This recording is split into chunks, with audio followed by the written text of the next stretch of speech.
चलतु फ्रेंड्स आज सांग हो गोटे लटकन बनइबा एमती लटकनटा बनइबा जे जमती कि आम चाहिए भी आम यही गोटे फर्माट यूज करके आम हेवी भी बनई पार आपको जदि आम टे लाइट चाहे दरकार अच्छी ना लाइट भी बनई पार। हेलो फ्रेंड्स जय जगन्नाथ आपण मानक बहुत बहुत स्वागत मोर यूट्यूब चैनल।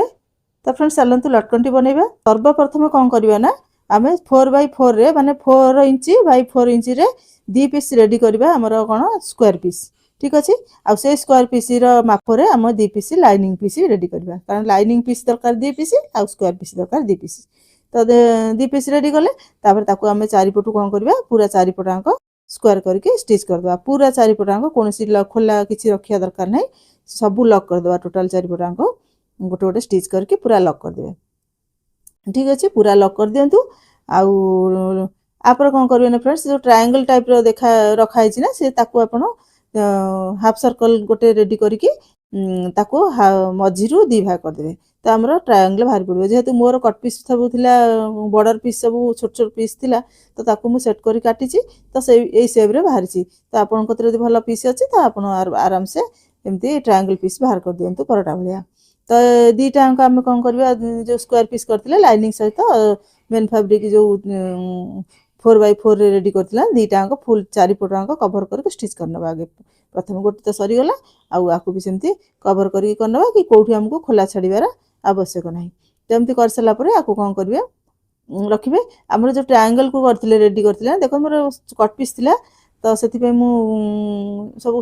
माने एखादी करी कट पीस बाहर करछि जदि आपनकर पत्रे भल पीस अछि आपन एमती ट्रायंगल पीस बाहर कर दियंतु गोटे सर्कल को हाफ कर देबे हेजिवो गोटे सर्कल गोल टे जदि रेडी कले ना से 4 पीस ट्रायंगल बाहर पड़ो ना हाफ सर्कल 2 पीस बाहर तो से हिसाब से आपन मोर बाहर गला ता सारे मो अस्त्र फैब्रिक देकी भीतर पट को कर देले काहे कि ना मोर कपड़ा बहुत शॉर्टेज थिला से जो अस्त्र कपड़ा देली जदि आपन कोदरे पूरा कपड़ा अछि आपन मेन फैब्रिक अछि आपन ऊपर नीचे भी देले बहुत आउर भी भलो हबो।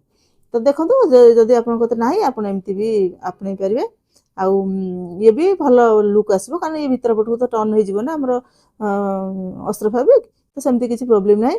तो या एमती कौन कले स्टिच करदे आपको कट करके अस्त्र कपड़ा जो पटे अच्छी जो पटे आम अस्त्र कपड़ा अच्छी ना से पटे आम टप स्टिचटा देवा ताकि आमर ये पूरा ट्रायंगलटा पूरा भीतर पटू अस्त्रटा आ देखा जीवनी आपको बाहर पटू भीतर पटू पूरा चापी से जो अस्त्र कपड़ा आप टप स्टिचटा देवे से स्टिचटा ना भीतर को देखा देवनी आउ कौन कले आप पलटेबे बहुत सुंदर भाव में आपंकर ये ट्रायंगल पीसटा पलटिज आ अस्त्र कपड़ा बाहर को विजिबल हेनी।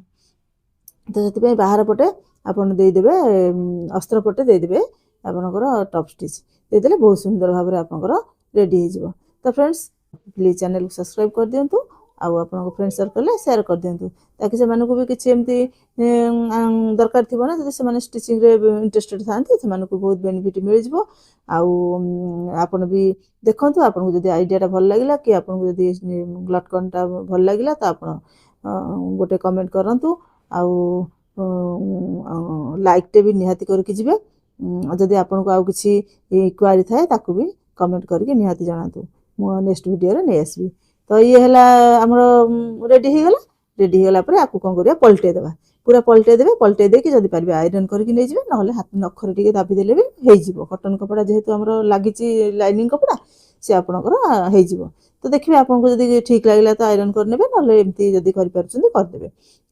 तो आपन कौन करिवे एबे लाइनिंग कपड़ा को टिके कट मार देबे कारण हमर चारिपटू हम लॉक कर दैछन्ती हम पलटे करबा ना ताको उल्टेबा तो उल्टेबा को हमर लाइनिंग कपड़ा को गोटे छोट कट मार देबे कट मार देके कपड़ा को उल्टे देबे ठीक अच्छे भल के उल्टे देबे ट्रायंगल गुड़ा जो अच्छी जो ना सॉरी आमर जो अच्छी कोणा गुड़ा चारिपटे 4टा कोण अच्छी ना से कोण को कौन करेंगे टे छुंची हो कि सफ्ट पिन हो तो साहय से कोण गुड़ा भल के बाहर करदे कारण कोणटा आम टे बाहर दरकार ना लटकन लुकटा बहुत मान भल लगे कोणटा भितर पशिक रहा ना गोटे राउंड सेप भाई भल लगे। तो 2टा अंक आप करेंगे मझिर कट मारदेवे देखो मारदेली कट मझिर कट मारदे पलटे देवे इजिली पलटिज कारण से जो कोणाटा अच्छी ना से आमर किसी असुविधा करेबनी कहीं आमर स्टिच हो से कोणाटा आमर स्टिच रे पुणी दाबी हो जेहेतु से भीतर पटक अच्छी प्लस आमर स्टिच रे भी से पलैब से किसी कौन प्रोब्लेम ना।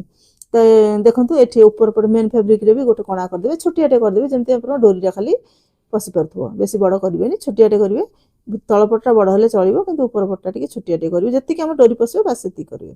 କରିକି ଆପଣ ଏମିତି ଟ୍ରାୟାଙ୍ଗଲ ସେପ୍ରେ ତାକୁ ଗୋଟେ ଷ୍ଟିଚ୍ କରିବେ। ଦେଖନ୍ତୁ ମୁଁ ଖଡ଼ିରେ ମାର୍କ କରିଦେଉଛି, ଦେଖନ୍ତୁ ଏମିତି ଷ୍ଟିଚ୍ କରିଦେବେ। ଯେମିତି ଗଲା ମାର୍କ ସେମିତି ଏପଟୁ ନେଇକି ସେପଟକୁ, ସେପଟୁ ନେଇ ଏପଟକୁ ଗୋଟେ ଷ୍ଟିଚ୍ କରିଦେବେ। ଭଲକି କରିଦେବେ, ଡବଲ୍ ଷ୍ଟିଚ୍ ବି କରିପାରିବେ, କିଛି ପ୍ରୋବ୍ଲେମ୍ ନାହିଁ। ଦେଖିବେ ଆପଣଙ୍କ ହିସାବରେ ଡବଲ୍ ଷ୍ଟିଚ୍ ବି କରିଦିଅନ୍ତୁ, କାରଣ ଆମର ଲଟକନଟା ବି ବହୁତ ସୁନ୍ଦର ହେବାର ଅଛି ନା, ତ ଭଲ କି ମଜବୁତର ସହ ବନିଲେ କିଛି ଅସୁବିଧା ନାହିଁ। ତ ଏପଟ ସେମିତି ଯେମିତି ସେପଟ ଟ୍ରାୟାଙ୍ଗଲ ଭଳିଆ କରିକି ସେପ୍ରେ ଷ୍ଟିଚ୍ କଲେ ଯେମିତି କଲି ଫୁଲ କଲି ଟାଇପ୍ର, ତ ସେମିତି ଆକୁ ବି ଏପଟୁ କରିକି ସେ ମଝିକି ପୁରା ଇଏ କରିଦେବେ, ଏପଟୁ ଷ୍ଟିଚ୍ କରିଦେବେ। ଆଉ ସେ ମଝିରେ ଯେଉଁ ଡାଙ୍ଗାଟା ବାହାରିଛି ସେ ତାକୁ ଛାଡ଼ିବାକୁ ଦେଇଛି ମୁଁ, କାରଣ ମୋର ଟିକେ କପଡ଼ା ଆକ୍ଚୁଆଲି ସର୍ଟେଜ୍ ଥିଲା ନା, ମୁଁ ସେ ସକାଶେ ମୁଁ ତାକୁ ଟିକେ କ'ଣ କହିଲେ ଯୋଗାଡ଼ ଲଗେଇ ସବୁ କରୁଛି, ତ ମୋତେ ପ୍ରୋବ୍ଲେମ୍ ହେଉଛି। ଯଦି ଆପଣଙ୍କ ତ କପଡ଼ା ସଫିସିଏଣ୍ଟ ଅଛି ନା, ଏତେ ଯୋଗାଡ଼ କିଛି ଲଗାଇବା ଦରକାର ନାହିଁ। ଆପଣ ସେ ଦଣ୍ଡାଟା ନା ଟିକେ ଆଉ ଗୋଟେ ବଡ଼ ଛାଡ଼ିଦେଲେ ବି କୌଣସି ପ୍ରୋବ୍ଲେମ୍ ନାହିଁ। ତ ସେମିତି କରିକି ସେଇଟା ଯେମିତି ଫୁଲଟା ରେଡ଼ି କଲେ ଆକୁ ସେମିତି ଟ୍ରାୟାଙ୍ଗଲ ସେପ୍ରେ ଆକୁ ବି ଷ୍ଟିଚ୍ କରିଦେବେ। ଦୁଇ ପଟେ ଦୁଇଟା ଲଟକନ୍ ଦରକାର ନା, ଦୁଇଟା ଡୋରିରେ, ତ ଦୁଇଟା ଡୋରିରେ ଦୁଇଟା ଲଗାଇବା। ତ ଆପଣ ଆକୁ କ'ଣ କରିବେ, ପୁଣି ସେମିତି ସେ କୋଣା ପର୍ଯ୍ୟନ୍ତ ଷ୍ଟିଚ୍ କରିଦେବେ। ତାପରେ ଆକୁ କ'ଣ କରିବେ, ପୁଣି ଏକ କୋଣକୁ ନେଇକି ଷ୍ଟିଚ୍ କରିଦେବେ। ଡବଲ୍ ଷ୍ଟିଚ୍ କରିଦେବେ, କାହିଁକି ଆମର ଷ୍ଟିଚ୍ଟା ବି ପକ୍କା ହେବା ଦରକାର। ତା ଡବଲ୍ ଷ୍ଟିଚ୍ କରିଦେବେ, କରିଦେଇକି ତାପରେ କାଟିଦେବେ। ଏପଟେ ହେଇଗଲା। ତାପରେ ଏପଟଟା ବି ସେମିତି ସବୁ ଡବଲ୍ ଷ୍ଟିଚ୍ ପ୍ରିଫର୍ କରିବେ, ଯଦି କୌଣସି ଏପଟ ସେପଟ ହେବ, ନହେଲେ ପୁଣି ଖୋଲି ଖାଲି ଗଲେ ନା ଭଲ ଲାଗେନି ଡିଜାଇନଟା। ତ ଏପଟ କୋଣ ବି ସେମିତି ଟ୍ରାୟାଙ୍ଗଲ ଭଳିଆ ସେପ୍ରେ ଷ୍ଟିଚ୍ କରିଦେବେ, ବହୁତ ସୁନ୍ଦର ଭାବରେ କରିଦେବେ। ତାପରେ ଆକୁ ସୂତା ଫୁତା ଯେଉଁଠି ଯାହା ଥିବ କଟ୍ କରିଦେବେ, ତାକୁ କିଛି ରଖିବେନି, ସେଇଟା ଖରାପ ଦେଖାଯାଏ। ହେଲା ଆମର ଭିତରେ ଟିକେ ନାକୁ ନାଡ଼ା ଭଳିଆ ଅଛି, କାରଣ ସେଇଟା ଆମର ଏଇଠି କାମରେ ଆସିବ। ତ ମୋ କତିରେ କପଡ଼ାର ସର୍ଟେଜ୍ ଥିଲା, ତ ମୁଁ ଯେତିକି ଯୋଗାଡ଼ ଲଗେଇକି କରିଛି ଆକୁ। ତ ଆପଣଙ୍କର ସଫିସିଏଣ୍ଟ କପଡ଼ା ଥିଲେ ନା ଆପଣ ଆହୁରି ବଢ଼ିଆ ଭାବରେ କରିପାରିବେ। ତ ଏଇ ବ୍ଲାଉଜର ଷ୍ଟିଚିଂ ଫ୍ରେଣ୍ଡସ୍ ଦେଖିବାକୁ ଚାହୁଁଥିଲେ ନା, ମୁଁ ଆର ଡିଜାଇନଟି ଅପଲୋଡ଼ କରିଦେଇଛି, ଯାଇକି ଆରାମସେ ଦେଖିପାରିବେ। ଲାଷ୍ଟରେ ବ୍ଲାଉଜ ବହୁତ ହେଭି ଥିଲା, ତ ସେଥିପାଇଁ କପଡ଼ା ବି ବଞ୍ଚିବା ବହୁତ ମୁସ୍କିଲ ହେଇଗଲା। ଏଇ ସକାଶେ ଛୋଟ ଛୋଟ ପିସ୍ ସବୁ ମୋତେ କଲେକ୍ଟ କରିକି କରିବାକୁ ପଡ଼ିଲା। ତ ଏଇଭଳିଆ କରିକି ଆପଣ ଦେଖନ୍ତୁ, ଏମିତି ଛୋଟ ଛୋଟ ଫୁଲୁରି ଭଳିଆ ତିଆରି କରିଦେବେ। ଛୋଟ ଛୋଟ ଫୁଲୁରି ଆପଣ ଦେଖନ୍ତୁ, ମୋ କଥା କପଡ଼ା ସର୍ଟେଜ୍ ବୋଲି ମୁଁ 4ଟା ଫୁଲୁରି କରିଛି। ଯଦି ଆପଣ 6ଟା ଫୁଲୁରି ଲଗାଇବେ ବି 3-3ଟା ପିସ୍ ଯେମିତି ମୁଁ ଲଟକେଇବି ଏବେ ଦେଖିବେ, ତ ଆପଣ ଯଦି ଅଧିକ କରିପାରିବେ ବି ଆହୁରି ଅଧିକ ହେଭି ହେଇଯିବ। ଆଉ କପଡ଼ା ଯେତେ କଷ୍ଟଲି ୟୁଜ୍ କରିବେ ଆପଣଙ୍କର ଲଟକନ୍ ସେତେ ହେଭି ହେଇଯିବ। ଆଉ କପଡ଼ା ଯେତେ କମଜୋରି କରିବେ ସେତେ କମଜୋରି ଆପଣଙ୍କର ଲଟକନ୍ ହେଇଯିବ। ମ୍ୟାଟର କରେ କପଡ଼ା। କପଡ଼ା ଯଦି ଆପଣ ବହୁତ ଗର୍ଜେସ୍ ବାଲା କପଡ଼ା ୟୁଜ୍ କରିବେ ନା, ଏଇ ଲଟକନ୍ଟା ବି ଆଉ ମାନେ ଆଠାରୁ ବି ଏଇ ଯେଉଁ ଲଟକନ୍ ଠାରୁ ବି ଆହୁରି ହେଭି ଦେଖାଯିବ। ତ ଆପଣଙ୍କର କପଡ଼ା ବି ବହୁତ ଡିପେଣ୍ଡ କରେ ଆପଣଙ୍କର ଜିନିଷ ତିଆରି ଇଏରେ। ତ ଆପଣ କପଡ଼ା ଯଦି ଭଲ ୟୁଜ୍ କରିବେ, ଆଉ ଯଦି ଏଇ ଯେଉଁ ଫୁଲୁରି ମୁଁ କଲି, ଯୋଡ଼ିଏ ଫୁଲୁରି ମୋ କତିରେ ମାତ୍ର ହେଲା, କାହିଁକିନା ମୋ କତିରେ କପଡ଼ାର ସର୍ଟେଜ୍ ଥିଲା। ତ ଏଇ ଫୁଲୁରିକି ମୁଁ ଯୋଡ଼ିଏ ମାତ୍ର କଲି। ଏ ଯୋଡ଼ିକ ଏ ଗୋଟେ ଲଟକନ୍ରେ ଲଗାଇବି, ଆଉ ସେପଟେ ଲଟକନ୍ରେ ଆଉ ଗୋଟେ ସେ ଯୋଡ଼ିକ ରେଡ଼ି କରି ଲଗାଇବି। ଏମିତି ଆପଣ ନେବେ ତାକୁ ନଉଟେଇକି, ଦେଖନ୍ତୁ ମେନ୍ ଫାବ୍ରିକ୍ ଓଲଟା ପଟକୁ ରଖିବେ, ସିଧା ପଟୁ ଯେଉଁ ପଟୁ ଓଲଟେଇବେ ସେପଟ ହେଉଛି ଅସ୍ତ୍ର ଫାବ୍ରିକ୍ ଷ୍ଟିଚ୍ କରିବେ। ଠିକ୍ ଅଛି, ତାକୁ କଲେ ଓଲଟେଇ ଦେଲେ ଆପଣ ସିଧା ପଟକୁ ହେଇଯିବ। ତ ଆପଣ ଦେଖିକି ଭଲ ଭାବରେ ଷ୍ଟିଚ୍ କରିଦେବେ। ବଢ଼ିଆ ଫୁଲୁରି ଗୁଡ଼ା ନା ବହୁତ ସୁନ୍ଦର ଲାଗେ, ଯଦି ତାକୁ ଠିକ୍ ଜାଗାରେ ଠିକ୍ ଆମେ ଦେଇପାରିବା, ଦେଖିବା ଲୁକ୍ଟା ନା ବହୁତ ସୁନ୍ଦର ଆସିବ। କାରଣ ଆମର ପୁରା ଭିତର ପଟକୁ ଲାଇନିଂ ଅଛି, ଆଉ ଏ କପଡ଼ା ବି ଟିକେ ମୋଟାଳିଆ ଅଛି, ଫୁଲୁରି ଗୁଡ଼ା ପୁରା ସୁନ୍ଦର ସୁନ୍ଦର ହେଇକି ଗୋଲ ଗୋଲ ଗୋଲ ମଟଲ ଟାଇପ୍ର ହେଇଛି। ତ ସେଥିପାଇଁ ସବୁବେଳେ ନା ଆପଣ ଫିନିସିଂଟା ଗୁରୁତ୍ୱ ଦେଉଥିବେ। ଟିକେ ସୂତା ଫୁତା କେଉଁଠି ଲାଗିଥିବ, ଭଲ ମନ୍ଦ ହେଇଥିବ, ତାକୁ ସବୁବେଳେ କାଢ଼ି ଦେଉଥିବେ, କାରଣ ସେଇ ଜିନିଷ ଗୁଡ଼ା ଟିକେ ଟିକେ ଜିନିଷ ଆପଣଙ୍କର ଲୁକ୍ଟାକୁ ଖରାପ କରିଦିଏ। ତ ଦେଖନ୍ତୁ, ଗୋଟିଏ ଛୋଟିଆ ଛୋଟିଆ ଡୋରି ଥିଲା ମୋ କତିରେ, କପଡ଼ାରୁ ଜଏଣ୍ଟ କରି ଡୋରି ବାହାର କରିଥିଲି। ତାକୁ ମୁଁ ଏଇନା ମଝିରେ କ'ଣ କରିବି, ଏ ଯେଉଁ ଛୋଟିଆ ନାଡ଼ାଟା ବାହାରିନି, ସେ ନାଡ଼ାରେ ମୁଁ ଆକୁ ପୁଣି ଜଏଣ୍ଟ କରିଦେବି। ଠିକ୍ ଅଛି, ନାଡ଼ାଟାରେ ମୁଁ ଜଏଣ୍ଟ କରିଦେବି। ସେଇ ଦୁଇଟାଙ୍କ ଡୋରି ଜଏଣ୍ଟ କରିଦେବେ, ସେ ଗୋଟେ ଛୋଟିଆ ଛୋଟିଆ ଫୁଲୁରି ଦୁଇଟା ହେଇଯିବ। ଆପଣଙ୍କ କତିରେ ଯଦି ଆହୁରି କପଡ଼ା ଅଛି ନା, ତ ଆପଣ ଏଇଭଳିଆ ଆଉ ଗୋଟେ ପିସ୍ କରିକି ଯୋଡ଼ିଦେବେ। ଯୋଡ଼ିଦେଲେ ଆପଣଙ୍କର ଯେତେବେଳେ ଲଟକନ୍ଟା ହେଲା, ମୋର କ'ଣ ହେଲା, ଗୋଟେ ଫୁଲ ସାଙ୍ଗରେ ଦୁଇଟା ଫୁଲୁରି ମାନେ ଲଟକିଲା। ଆପଣଙ୍କର ଗୋଟେ ଫୁଲ ସାଙ୍ଗରେ 4ଟା ଫୁଲୁରି ଲଟକିବ। ତ ଆପଣ ଯଦି ହେଭି ବ୍ଲାଉଜ୍ କରୁଛନ୍ତି ନା, ଯଦି ଦୁଲ୍ହନ ବ୍ଲାଉଜ୍ କରୁଛନ୍ତି, କି ଆପଣଙ୍କର ଯଦି ପୁରା ହେଭି ଲୁକ୍ ଦେବା ପାଇଁ ବ୍ରାଇଡ଼ାଲ୍ ଟାଇପ୍ର, କି ବାହାଘରିଆ, କି ଗୋଟେ ମାନେ ଫଙ୍କସନ୍ ପିନ୍ଧିବା ପାଇଁ, ତ ଆପଣ 4ଟା ଫୁଲୁରି କରିଦେବେ। ଆଉ ସୁନ୍ଦର ଭାବରେ 4ଟାଙ୍କ ସେଇଠି ଲଟକେଇ ଦେବେ, ଦେଖିବେ ଆହୁରି ହେଭି ଆପଣଙ୍କର ଗର୍ଜେସ୍ ଟାଇପ୍ର ହେଇଯିବ। ଏଇ ଜିନିଷଟା ଆପଣ ଖାଲି ଏଇ ଟେକ୍ନିକ୍ଟା ଫଲୋ କରିକି ନା, ଆପଣ ଟିକେ କ୍ରିଏଟିଭ୍ କରିକି ଯଦି କରିଦେଲେ ନା, ଆପଣଙ୍କର ଆହୁରି ହେଭି ଲଟକନ୍ ହେଇଯିବ। ଆଉ ଆକୁ ବି ଆପଣ ଯଦି ଆଉ ଟିକେ ଛୋଟିଆ କି କରିଦେବେ, ଆପଣ ଯଦି ରେଗୁଲାର ପିନ୍ଧିବା ଭଳିଆ ବ୍ଲାଉଜରେ ଆପଣ ରେଡ଼ି କରୁଛନ୍ତି, ତାକୁ ଆଉ ଟିକେ ଛୋଟ ଛୋଟ କରିଦେବେ, ତ ଆପଣ ରେଗୁଲାର ପିନ୍ଧିଲା ଭଳିଆ ବି ହେଇଯିବ। ଏ ଯେଉଁ ଫୁଲଟା ବଡ଼ କରିଛି, ଆପଣ ଲେହେଙ୍ଗାରେ ଆକୁ ଯେଉଁ ଆହୁରି ବଡ଼ କରିଦେବେ, ତ ଆପଣଙ୍କର ଲେହେଙ୍ଗା ଫେଙ୍ଗାରେ ବି ଆପଣ କିଛି ରେଡ଼ିମେଡ଼ ଦରକାର ନାହିଁ, ୟାକୁ କରିଦେବେ। ଦୁଇଟା ଫୁଲୁରି କରିକି ଆକୁ ଝୁଲେଇ ଦେବେ। ଆଉ ବଡ଼ ଯେଉଁ ଫୁଲ ଭଳିଆ ହେଇଛି ଯେଉଁ ବଡ଼ ଲଟକନ୍ ଆମେ ଯେଉଁ ସ୍କୋୟାର ପିସ୍ରେ ରେଡ଼ି କରିଥିଲେ ତାକୁ ଯଦି ଆଉ ଟିକେ ବଡ଼ ବଡ଼ ଟାଇପ୍ର କରିଦେବେ ଆପଣ ଲେହେଙ୍ଗାରେ ବି ୟାକୁ ୟୁଜ୍ କରିଦେବେ।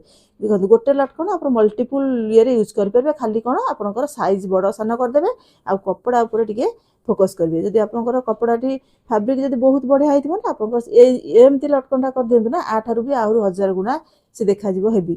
ତ କିଛି ନାହିଁ, ଖାଲି ଆପଣ ଫର୍ମାଟ୍ର ମାନେ ମୋର ଏଟାକୁ ଦେଖେଇବାର ମତଲବ ଥିଲା ଖାଲି ଆପଣ ଫର୍ମାଟ୍ଟା ଜାଣନ୍ତୁ। ଏଇ ଫର୍ମାଟ୍ରେ ଆପଣ ବଡ଼ କରିପାରିବେ, ଛୋଟ କରିପାରିବେ, ହାଲକା ବି କରିପାରିବେ ଆଉ ଆପଣଙ୍କର ବହୁତ ହେଭି ବାଲା ବି କରିପାରିବେ। ଯେକୌଣସି ମାନେ ଆପଣ ଯେମିତି ଚାହିଁବେ ସେମିତି ଟାଇପ୍ର ଲଟକନ୍ କରିପାରିବେ। ଆପଣଙ୍କୁ କିଛି ଫୁଲର ଦରକାର ନାହିଁ ନା, ଖାଲି ଉପର ଫୁଲ ଯେଉଁ ସ୍କୋୟାର ପିସ୍ରେ ହେଇଛି ନା ସେଇଆକୁ କରିକି ଲଟକେଇ ଦିଅନ୍ତୁ, ହାଲକା ଫୁଲକା ହେବ। ଆପଣ ଡେଲି ରନିଂ ୟୁଜ୍ରେ ବି ଆପଣ ୟୁଜ୍ କରିପାରିବେ। ତ ଆପଣ ଖାଲି ଏଇ ଗୋଟିଏ ଆଇଡ଼ିଆ ଆପଣ ଗେନ୍ କରିବେ ନା ଆପଣଙ୍କ ବହୁତ ସାରା ଉପରେ ଆପଣଙ୍କର ଜିନିଷ ରେଡ଼ି ହେଇଯିବ। ଏମିତି କରିକି ଆପଣ ଦେଖନ୍ତୁ ସେ ଯେ ଫୁଲ ଯେଉଁ ହେଇଥିଲା ଆମେ ଲଟକେଇଥିଲେ ତା ଦେହରେ ଯେଉଁ ପାଖୁଡ଼ା ଭଳିଆ ବାହାରିଥିଲା ସେ ପାଖୁଡ଼ାକୁ ଆଉ ଏ ଫୁଲରୁ ସବୁ ମିଶେଇକି ମୁଁ ତାକୁ ଜଏଣ୍ଟ କରିଦେଲି। ଦେଖିଲେ କେତେ ସୁନ୍ଦର ଭାବରେ। ଦେଖନ୍ତୁ ଆମର ଲଟକନ୍ ଏବେ ରେଡ଼ି ହେଇଗଲା। ଆଇ ହୋପ୍ ଆପଣଙ୍କୁ ବହୁତ ଭଲ ଲାଗିଥିବ ଲଟକନ୍ଟି। ତ ଏଇଠି ଫ୍ରେଣ୍ଡସ୍ ଭିଡ଼ିଓକୁ ଏଣ୍ଡ କରିବା। ତ ଦେଖା ହେବା ଆଉ ଗୋଟେ ଭିଡ଼ିଓରେ ଆଉ ଗୋଟେ ସୁନ୍ଦର ଆଇଡ଼ିଆର ସହିତ ଆଉ ଗୋଟେ ସୁନ୍ଦର ଲଟକନ୍ର ସହିତ। ତ ଥ୍ୟାଙ୍କ ୟୁ। ଜୟ ଜଗନ୍ନାଥ।